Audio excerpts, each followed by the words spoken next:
আসসালামু আলাইকুম, শায়লা হেসেল থেকে আমি Shaila. Welcome to my YouTube channel and subscribe my channel. আজকে আমি আপনাদেরকে রান্না করে দেখাবো পুঁই শাক দিয়ে ইলিশ মাছ। আর ইলিশ মাছ সবারই পছন্দের একটা মাছ। আসলে ইলিশ মাছ যেভাবেই রান্না করা হয় না কেন, খেতে কিন্তু অনেক বেশ মজা হয়। আমার কাছে পুঁই শাক দিয়ে রান্না করাটা খেতে অনেক ভালো লাগে, যেহেতু ইলিশ মাছে একটু তেল থাকে। তেলওয়ালা মাছগুলো পুঁই শাক দিয়ে রান্না করলে খেতে ভালো লাগে। তো আমার মাছে আজকে একটু ডিম হয়েছে। আমি ডিম সহ মাথা সহ মাছগুলোকে নিয়ে নিয়েছি। আমি মাছ শাক সুন্দর করে কেটে বেছে ধুয়ে নিয়ে নিয়েছি, শাকগুলো পানি ঝরিয়ে নিয়েছি। মাছ আমি সুন্দর করে ধুয়ে তারপরে হালকা একটু লবণ আর হলুদ দিয়ে মেখে নিয়েছিলাম। মাখা পরে আমি রান্না করতে চলে এসেছি। এই যে আমি কড়াইতে তেল দিয়ে দিয়েছি, তেল দিয়ে আমি সেই লবণ হলুদ দিয়ে মাখানো মাছগুলো দিয়ে দিলাম একটু কাঁচা মরিচ। আমি মাছটাকে আসলে কষিয়ে নিব। তারপরে এই কষানোর জন্য আমি একটু পানি দিয়ে দিলাম, দেখতেই পাচ্ছেন। আসলে এই পানি দিয়ে কষিয়ে নিলে ভালো হয়। আমার কাছে ভেজে নিলে ইলিশ মাছের স্বাদটা আমার কাছে মনে হয় যে কমে যায়। আমি আসলে ইলিশ মাছটা ভেজে কখনোই রান্না করি না। আমি এভাবে কষিয়ে নিয়েই রান্না করি। যেহেতু শাক দিয়ে করব, এজন্য আমি একটু সুন্দর করে কষিয়ে নিচ্ছি। দেখতেই পাচ্ছেন আমি ঢেকে দিয়েছিলাম। ২-৩ মিনিট পর আমি খুললাম। ঢাকনাটা উঠিয়ে দেখলাম আমার মাছ এক পাশটা হয়ে গিয়েছে। আর ইলিশ মাছ তো একটু নরমই হয়, এজন্য আমি জাস্ট একবার একটু উলটপালট করে নিলাম। একটা বার শুধু উল্টিয়ে দিয়েছিলাম। তারপরে দেখলাম আমার মাছটা বেশ হয়ে গিয়েছে, পানিটাও শুকিয়ে গেছে। এ পর্যায়ে আমি দেখতেই পাচ্ছেন যে ঢেলে নিয়েছি মাছটাকে। আমি মাছটা ঢেলে রেখে দিলাম, কারণ মাছটা বেশি সিদ্ধ করা যাবে না, তাহলে ভেঙে যেতে পারে। এটা সাবধানে করবেন, মাছটা কষিয়ে নেবেন সাবধানে। তো এই জন্য আমি রান্নার জন্য আবার কড়াই গরম করে আমি তেল দিয়ে দিলাম, সয়াবিন তেল। সয়াবিন তেল দিয়ে দেওয়ার পরে আমি এর ভিতরে দিয়ে দিব হচ্ছে পেঁয়াজ কুচি। পেঁয়াজ কুচি দিব, মোটামুটি খুব বেশি দিলে আবার ভালো লাগবে না। আর একটু রসুন কুচি দিলাম, যেহেতু শাকের ভিতর রসুন দিলে একটু স্বাদটা বেড়ে যায়। তারপরে দিলাম কাঁচামরিচ, যেহেতু আমি মাছের ভিতরেও একটু কাঁচামরিচ দিয়েছিলাম, এই জন্য আমি এর ভেতরেও আরো কিছু কাঁচামরিচ দিলাম। আমি সামান্য একটু ভেজে নিয়েছি। ভেজে তারপরে আমি এর ভিতর দিয়ে দিলাম একটু আদা বাটা, রসুন বাটা আর জিরা বাটা।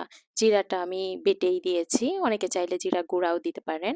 আমি সবসময় আর কি জিরাটা বেটে দিলে ভালো লাগে আমার কাছে। তাও আমি এই দিয়ে দিলাম স্বাদমতো লবণ। আর দিয়ে দিলাম হচ্ছে হলুদ আর একটু সামান্য একটু গুঁড়ামরিচ দিয়েছি। খুব বেশি দিইনি। তারপরে একটু ধনিয়ার গুঁড়া দিলাম। দিয়ে আমি এখন সুন্দর করে এটাকে মশলাটাকে কষিয়ে নিয়েছি, দেখতে পাচ্ছেন খুব ভালোভাবে নেড়ে চেড়ে নিচ্ছি। এইভাবে নেড়ে চেড়ে আমি হচ্ছে ছোট এক বাটি পানি দিয়ে দিলাম মশলাটাকে সুন্দরভাবে কষানোর জন্য। তো দেখতে পাচ্ছেন আমি আরো একটু সুন্দরভাবে নেড়ে চেড়ে নিচ্ছি, নিয়ে আমি এটাকে ঢেকে দিব। ঢেকে দিলে মশলাটা খুব ভালোভাবে সিদ্ধ হয়ে যাবে। তো আমি ঢেকে দিয়েছি, দেখতে পাচ্ছেন আমার ঢাকা দেওয়া পরে আমি ৫ মিনিট পরে তুলে দেখলাম যে আমার মশলাটা সিদ্ধ হয়ে গিয়েছে, মশলাটা সুন্দর কষানো হয়ে গিয়েছে। এখন আমি পুঁইশাকের ডাঁটাগুলোকে আলাদা করে রেখেছিলাম। এই ডাঁটাগুলো হচ্ছে একটু শক্ত থাকে, তো এইজন্য আমি আগে ডাঁটাগুলোকে দিয়ে দিয়েছি কষানোর জন্য। আমি ডাঁটাগুলো সেই মসলার সাথে সুন্দরভাবে দিয়ে দিলাম। দিয়ে তারপরে আবার ঢেকে আমি ৫ মিনিট পরে তুললাম। তুলে দেখলাম আমার ডাঁটাটা অনেকটা আ মসলার সাথে মিশে নরম হয়ে গিয়েছে। তারপরে হচ্ছে আমি দিয়ে দিলাম শাকগুলো দিয়ে আমি সুন্দর করে উলটপালট করে মসলার সাথে মাখানোর চেষ্টা করছি। দেখতেই পাচ্ছেন। আসলে পুঁই শাকটা একটু ১ম এ অনেক বেশি দেখা যায়। তারপরে যখন একটু জাল উঠে তারপরে কিন্তু পুঁই শাকটা কমে যায়। তো আমি ১ম দিকে আমার কড়াই ভরে গিয়েছে, এজন্য আমি আর নাড়তে পারছিলাম না। দেখতে পাচ্ছেন ১ম দিকে নাড়াটা একটু কষ্ট। এজন্য আমি এটা ঢাকনা দিয়ে রেখে দিব। আমি ঢাকনা তুলবো ২-৩ মিনিট পরে। তখন কিন্তু পুঁই শাকটা একটু নরম হয়ে যাবে। এই যে আমি ২ থেকে ৩ মিনিট পরে আমি তুললাম। তোলার পরে দেখতেই পাচ্ছেন যে পোশাকটা একদম কমে গিয়েছে। কমে যাওয়ার পরে এখন আমি মসলাটার সাথে সুন্দর করে মেখে নিচ্ছি শাকগুলাকে। একদম আমার প্রত্যেকটা শাকের গায়ে মসলার সাথে সুন্দরভাবে মেখে গিয়েছে এখন।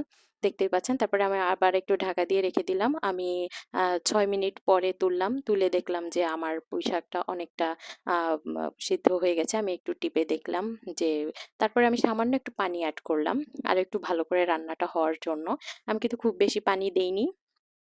সামান্য একটু পানি দিয়েছি যাতে পুঁই শাকটা রান্নাটা খুব সুন্দর হয়, সুন্দরভাবে সিদ্ধ হয়ে যায়। এতে পর্যায়ে আমি তুলে দেখলাম যে আমার পুঁই শাকটা সিদ্ধ হয়েই গেছে প্রায়।